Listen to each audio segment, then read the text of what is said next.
All right, welcome. Thank you so much for tuning in. This is my weekly live show, although I wasn't here last week. What was I doing? Oh, I went out on a date. I actually went to see a movie in a theater, which I might not do again for a while, since there's a new variant. We're not talking about that. We're not talking about that today.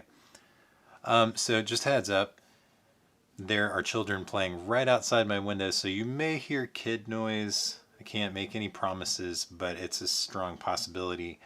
But hopefully we'll get through this without too many interruptions. So I've got a fun show put together today. We've got our main topic, and in my last live stream I talked about how I was putting together kind of a format that I wanted to follow, a new format that I wanted to follow, and just kind of in the spirit of helping you make better video content, I thought it'd be good to kind of have a segment where I share and talk about some of the content that that I'm inspired by, things that are kind of challenging me or just that I'm enjoying. And so that is on the list. I'm going to talk about some content that I'm going to be working on that's kind of in progress, and also kind of give an update on some of the content that I talked about in a previous stream that I was going to be doing. And so like all of that kind of in my mind is really just meant to serve like as either an example or an inspiration of great video content, and maybe help you make improvements on your own video content. Excuse me. And then I think, if I'm not forgetting anything, and then after that we'll get into the main topic, which today, let me see if I've got this right here. Okay, no, I'm not getting into it yet. Well, I'll go ahead and pull it up. So the main topic is, can watching YouTube make me a better YouTuber? So I like this. There's kind of a fun story behind that. So, but before we get into that, I'm going to be doing the content shout out. So this week's content shout out is a video from Peter McKinnon, who is one of my favorite YouTubers. You are probably familiar with a lot of his work. If you haven't heard of him before, you should definitely go look him up. Check out his channel. He is probably like definitely top 5 of creators who inspired me, and kind of, are ones that I look up to and maybe model some of my content after. So he came out with this video called A New Era of Making Videos Online. And the thing that was so cool about this video was I had seen, so in this video, and I won't show you the whole thing. I'll go ahead and show you a clip of it real quick. What's up, everybody? Peter McKinnon here. Welcome back to yet another video. And today I need your help. Well, actually, I don't need your help. I'd love your input into a topic that I've been thinking about a lot lately and having a lot of fun discussions with other creators. And that comes down to polished video versus raw video. All right, so he is talking about polished video versus raw video. And, polished being kind of like, I've got my nice lights set up here and everything. And gosh, I don't think I have a shot set up like with my webcam, but like if you could see my webcam, you'd see like the lights in the background, and like it's not color balanced or anything like that. And so, but depending on where and how you're sharing video content, he kind of makes a case for there being a place for these raw style videos. And so in this video, A New Era of Making Videos Online, he actually shows two separate videos that he made of the same kind of content. It's this fancy coffee maker thing, and he does one video with like really smooth camera movements, a nice camera, did all the color correction, sound effects, all of that. And then the other video he made specifically for like Twitter Reels and Shorts, and he posted that he actually shared that on some of his other social media channels, and he did that just with his phone. And to be fair, like the one that he did with his phone, even though you could tell like it was a mobile device and it was like handheld, it was still a beautiful video. Like he's just a phenomenal filmmaker, and so he's still produced something that felt very polished, and like I wouldn't describe it as raw. But he was talking about the difference between those two things, and how, you know, you can get caught up in the trap of always trying to produce like the very best video content, and like make your lighting perfect, make your coloring perfect, set up your shot perfectly. And sometimes, depending on the medium or the topic that you're talking about, something a little bit more raw can work just as well, if not better. And on some of these platforms, like raw video just performs better, because polished video just feels a little bit too like viewers maybe feel a little bit suspicious, like this is too well done. I bet like a business did this, and it's not like a creator that I'd be interested in following. So I found that really interesting. You should definitely go check it out. I put a link to his video in the description so you can see that for yourself. All right, so next segment, what am I working on? So kind of, I posted a video recently, actually yesterday, talking about how I used an AI program to write a video script, and I actually made a video from that script with titles and everything. I'll talk about that in just a moment. But kind of going off of that same topic, I am going to make my next video talking about trying to come up with topic ideas. And I've talked about trying to come up with video topic ideas before. And this time I'm actually going to be going to a video topic generator, maybe a few different websites. I'll show you an example of one. So this is one that you just type in a few keywords and it comes up with, like, it'll generate topic ideas. So like this one's obviously not that good. The 15 worst making YouTube videos in history.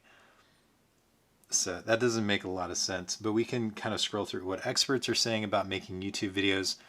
Like I could definitely take that topic, do a little bit of research, create an outline, write a script. Like I could do something with that. The evolution of making YouTube videos. That's interesting. Save your marriage.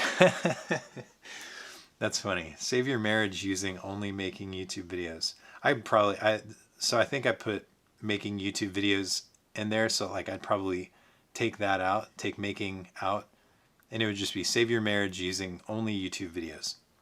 Probably not going to do that topic. So anyway, I thought that was a lot of fun. So, and I'm gonna go ahead and take a break here and look at the chat before we move on. So, all right. Hey, this is. I want to make sure. I guess I'm just gonna call you Chris. Chris Educates. Thank you so much for tuning in. I'm glad you like my Podia videos. Definitely love the stuff that I'm doing there on that channel. If you haven't seen the Podia channel that I run for, it's a software company called Podia where creators can host online courses and digital downloads, sell online memberships, and it's just a phenomenal product and a phenomenal company that I am just really privileged to get to work for. I run their YouTube channel, and I've been able to grow that channel in the almost 2 years that I've been working for Podia by more than 15,000 subscribers. But that's at youtube.com/PodiaTV. You can check out that channel. So, but Chris, Thank you so much for tuning in live. I'm glad you're here. All right, so I want to talk about some of the previous content that I've posted just within the past couple of weeks, and these are things that I talked about in my last stream that I said I was working on, and so I just wanted to show you a couple of quick clips from those. I also put a link to those in the description that you can check out later. So this is the first one. Lighting can play a huge role in how professional your videos look. In today's video, I'm going to show you 5 different looks you can get from your key light or main light source and how and where to set it up. All right, and here is the second one. I used an AI to create a video script, and the results were interesting. It doesn't matter if you have a professional laptop or an old clogged computer. You can make biting videos as long as you have an internet connection. It's weird. In this video, I'm going to explain why I did this experiment in the first place, and then also show you the video that the AI created with titles and everything.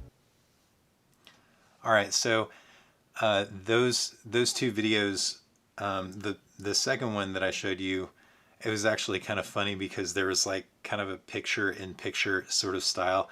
I used the same like frame that I used for my live stuff.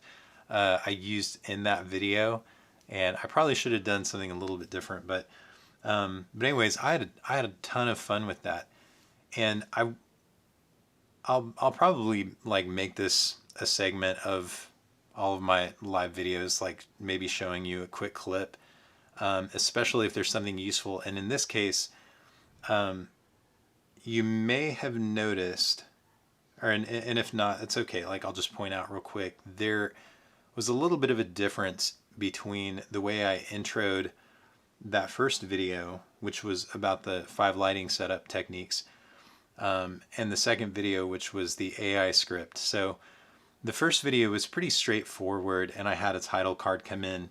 The second video, I did kind of a push in as I was introducing the concept, and I was really quick with it. I was really quick with the first one too. But I immediately showed an example of what I was going to be sharing later in the video, in the second video. I also used kind of a sound effect to whoosh into the example, and then as I was coming out of the example, there was another little sound effect and a video effect. There was also kind of a differentiation between what I was showing as the example and like the main camera shot. So that's a lot of additional stuff that I added to the beginning of the video, and it actually illustrates some of what we're going to be talking about today in the main topic, because a lot of the inspiration that I used to implement those things into the video, I drew from watching other YouTube videos. You know, like I noticed, oh, there's this like cool sound effect, and it just makes it a little bit more interesting. There was this cool like visual effect.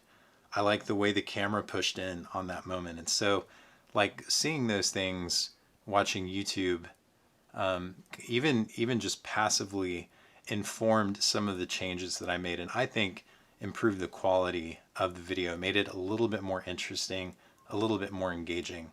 So it was good stuff.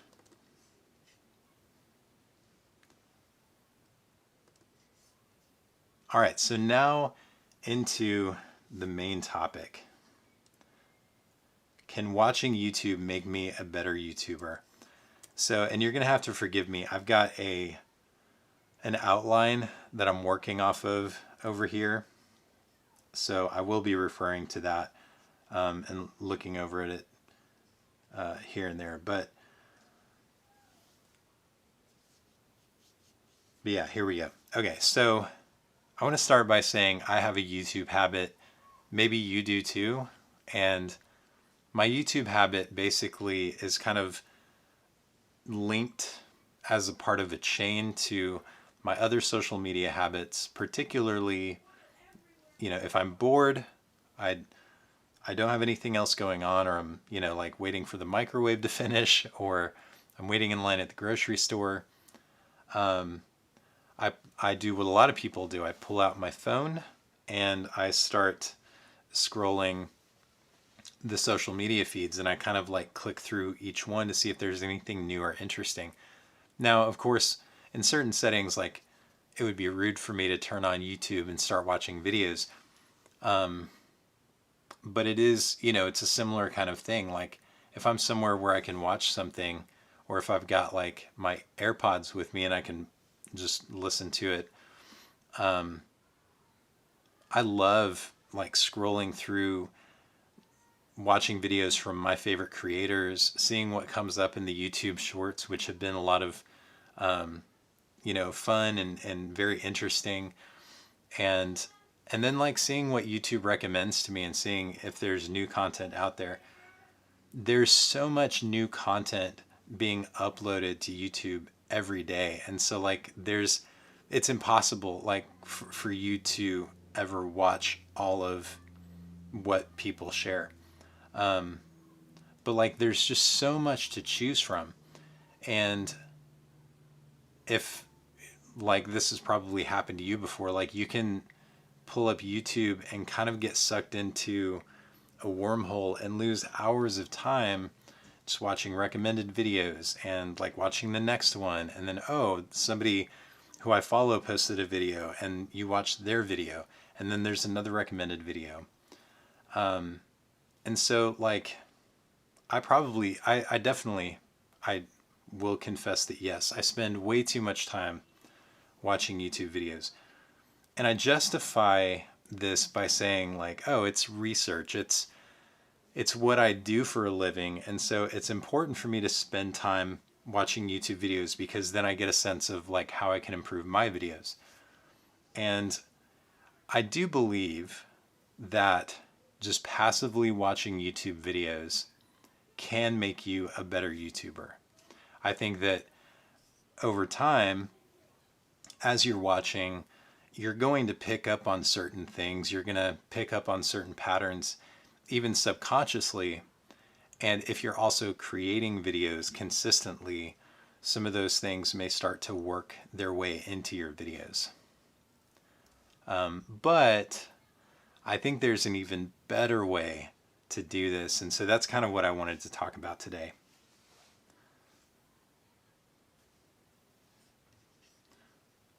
All right, before I go into the next section, I'm going to check in on the chat real quick.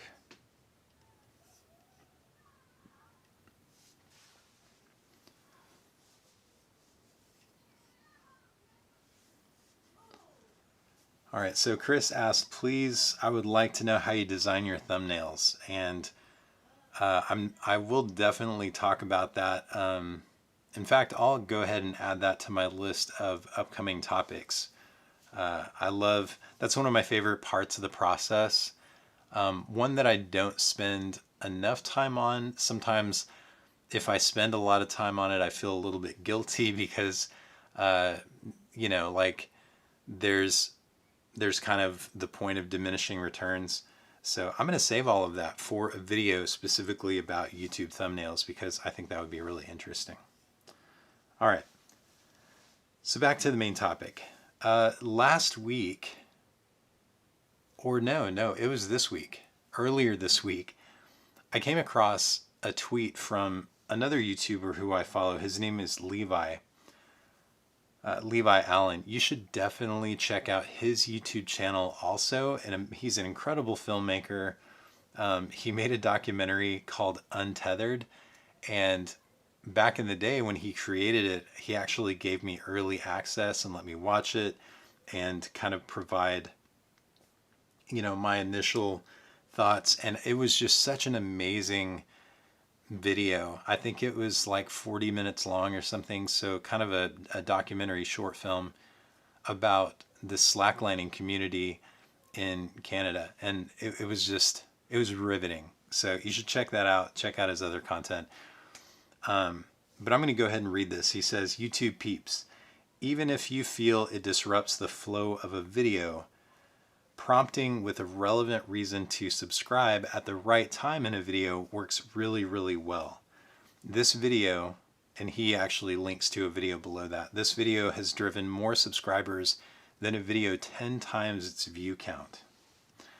So I thought that was cool. You know, when I saw that, I was like, oh yeah, yeah, I should, I should ask people to subscribe to my channel. In fact, I mean, if you're enjoying this content, like if you've watched to this point and you dig my delivery style and this content resonates with you, you should subscribe, because I've got a ton more content like this coming, and I would hate for you to miss any of it. So click the subscribe button. Did that work? Was that? No. Okay. So I was thinking about the idea of interrupting the flow of a video and asking people for subscribers, or interrupting the flow of the video and asking for comments, or, whatever. And I was thinking about some times when I had been watching videos and I had seen an example of that. I've seen examples of people doing that well. I've seen examples of people doing it so well that like I didn't even notice. And I've also seen examples of people doing it poorly. And as I was remembering and kind of thinking about that, it occurred to me that, if I actually was paying attention, if I was watching YouTube with the intention of taking note of instances like that, like, for example, just the subscriber thing, like pay attention to when and where in the video they ask for subscribers. Think about the way that I feel when they ask. Like, does it feel like it interrupts? Am I invested enough in what I've been viewing up to that point to feel energized by that request and compelled to subscribe? Like what am I experiencing? And really kind of tune in. And I thought, if I do that, if I tune in and I feel like it's a really great example of how you can do that specific thing, then I can watch that clip again. I can watch that segment again. And maybe the stuff leading up to it. And I can actually take notes about, okay, so how did they set this up? How did they bring it in? How long was that segment where they asked people to subscribe? Was there a graphic that came up on the screen? Did it sound salesy, or was it really informal? Like I can make notes like that, and then I can be purposeful about implementing that into my videos. And that's kind of the theme of everything that I'm going to cover in this section, as I'm talking about how we can use our YouTube habit to improve our videos. So anyways, that was kind of the catalyst for this topic, and I came up with really kind of 4 different approaches, 4 different ways that you can have a more intentional experience with YouTube that allows you to catch those things and turn them into things that you can implement and use to improve your videos. So the first one is to really just to be mindful about what you're experiencing as you watch. And this is different from, like the passive experience of watching YouTube. And I think that has its own place too. Like it's just fun and relaxing to watch YouTube just for enjoyment, to enjoy other people's content. But I think it's also good to have maybe some time set aside where you sit down and say, okay, I'm going to be mindful right now. I'm going to intentionally watch YouTube and tune into myself and think about how I'm feeling and what I'm experiencing as I'm watching. And then as you're doing that, like if you experience a feeling, maybe you even feel yourself kind of like zoning out because you're enjoying the content so much. Take note of that. Or maybe something made you laugh, or maybe something made you feel inspired, or something made you think, or something made you want to continue watching their videos, or, you know, whatever that experience that you're having, whatever that feeling you're having is, take note of that and then try to reverse engineer by looking at the video itself. Like, what were they doing? How were they speaking? What were they saying that created that experience for me? If those are also experiences that you want to create for your viewers, then you have an example, something that you can look to as like something that you can experiment with. The second one is to look at the structure of some of your favorite videos and look for patterns. And, you know, like, we don't all have videos necessarily that we go back to and watch again and again or whatever. But just as you're watching videos, maybe from some of your favorite creators, look at the structure. Like, is there an intro? How long is that intro? Do they have graphics or titles that come up? How long do they have like a storytelling section where they kind of set up the video? Do they have the main topic? How do they close it out?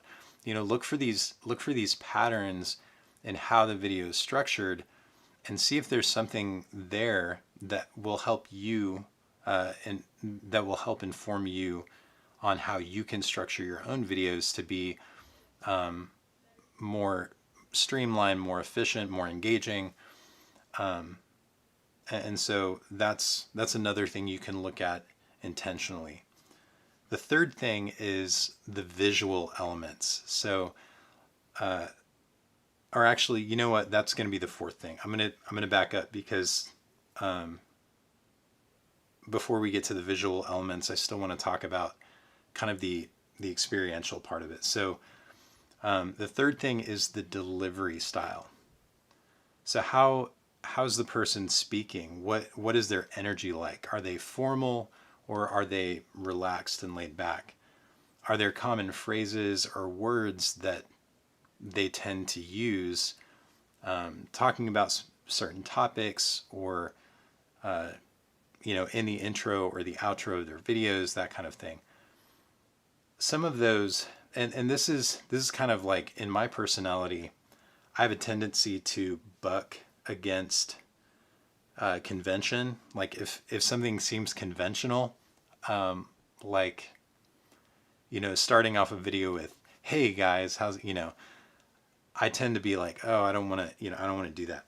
But there can be some useful things that are conventional, and the reason they're conventional is because they work, because they're efficient. And so, you know, look for those things. Look for those things in the style that you might be able to incorporate into your own personal style, and kind of, you know, mesh into the way that you speak and the way that you present. And then the fourth and final one is to look at the visual elements. So the visual elements are basically anything related to, like, the visual experience, how the camera is set up. Is, you know, the background blurry or in focus? Is it tight or is it wide? How's the lighting? How are the colors? Are there graphics or animations? So, and there's a wide variety, a really diverse variety of ways that people set up their videos and set up their lighting and set up their cameras. So look at those things, and if you notice something that you're like, "Oh, I really like that look," or "I really like the way the lights are set up in that shot," or "I really like that person's background. I love the, you know, stuff the person has on their bookshelf," or whatever. Whatever it is, take note of those things and see if you can start to make adjustments and tweaks to the way your shot is framed, or the way your lights are set up, or the way your background is set up, to get a little bit closer to those looks that you appreciate.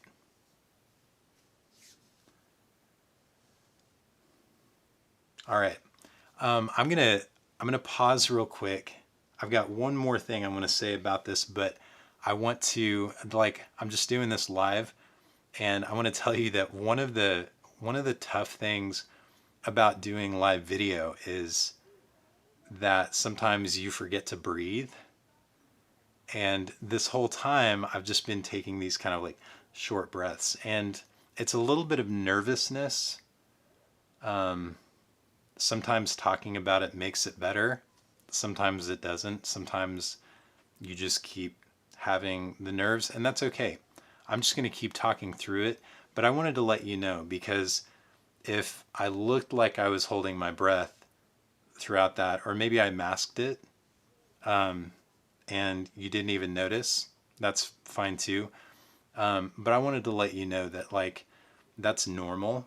And so if you do live videos and you have that experience, it's okay to pause and say, hey, I'm going to take a few breaths so that I can get back on this. So I'm going to do that real quick. Just give me a second.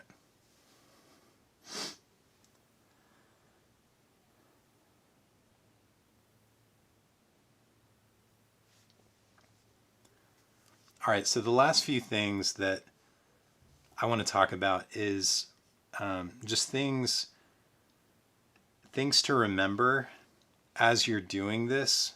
These are just kind of important for keeping you grounded, and not. It's easy as you're watching other YouTubers to get kind of caught up in the comparison game, and so you want to remember that, like, this is all just inspiration. It's not necessarily like, oh, if I don't do it this exact way, or if I don't say it this exact way, I'm not doing it right. So it's okay to, and you absolutely should, inject your own unique personality and style. And then the second thing I think is important to remember is that you're running your own race. So, like, I'm inspired by Peter McKinnon, and I love the editing techniques he uses, and he uses a lot of sound effects and some like visual effects and stuff like that. But he also has millions of subscribers, and I know for a fact he works with an editor. He probably has other people on his team who help him create the content that he's creating.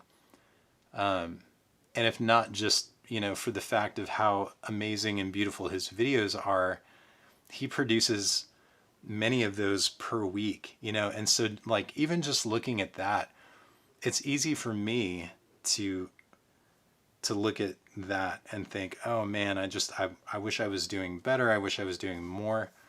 But it's an unfair comparison. I'm running my own race. I'm at my own spot on the trail, and that's where I need to be focused. And, that's okay.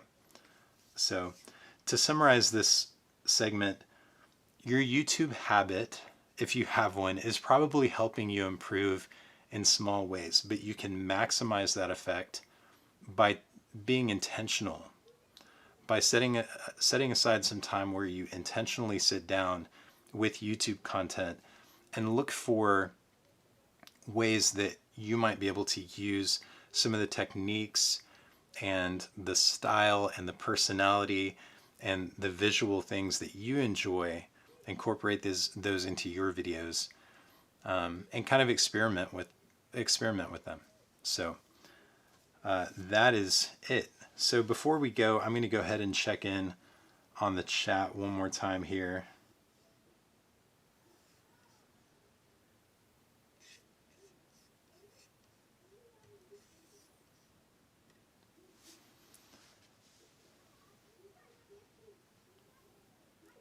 All right, so Chris, I really appreciate that. Take as many breaths as possible. I feel like that's just good advice in general. I mean, literally, take as many breaths as possible. So Chris had a question in here. He says, I really liked your background music and your videos. How do you choose them? Because they're part of what makes your videos memorable. So I subscribe to Epidemic Sound for my personal videos.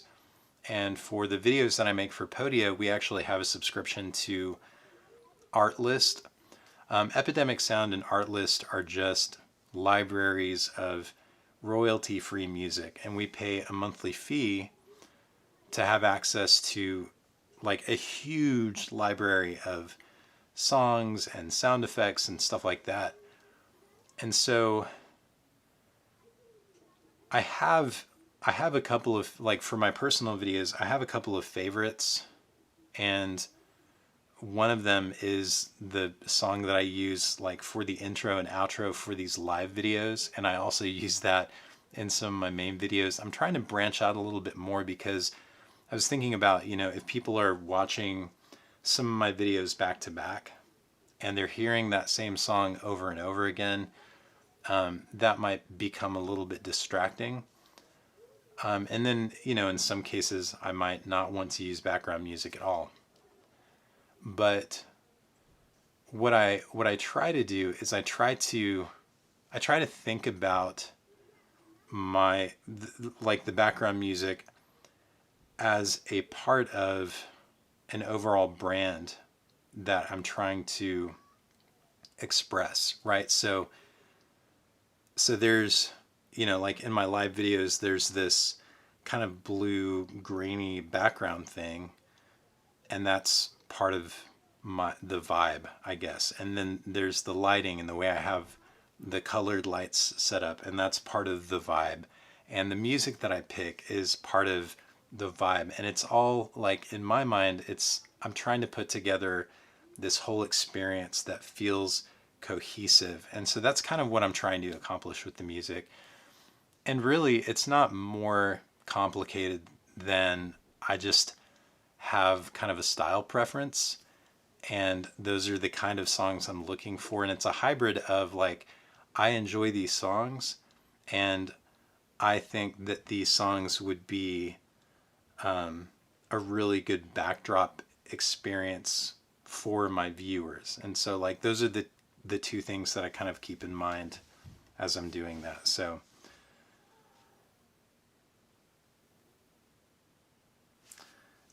that was a great question, Chris. Thank you so much.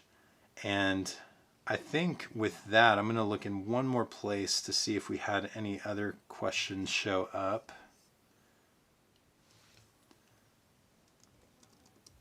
Bear with me.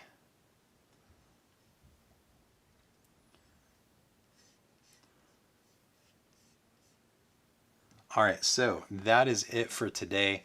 But this was a ton of fun. I thought it would be neat to kind of bring in some video clips and stuff like that. So I definitely want to do more of that, especially for the content shout out, where, you know, like I get to show you specifically those things that I'm really inspired or challenged by. So I'll definitely be doing more of that. I don't know what next week's topic is going to be. I may do the thumbnail thing, or I may just make a regular video about that. We'll see. So, but until then, thank you so much for tuning in. Thank you so much for watching. And if you're watching later and you have questions, feel free to leave them in the comments, and I will reply to them later. But I will see you next time.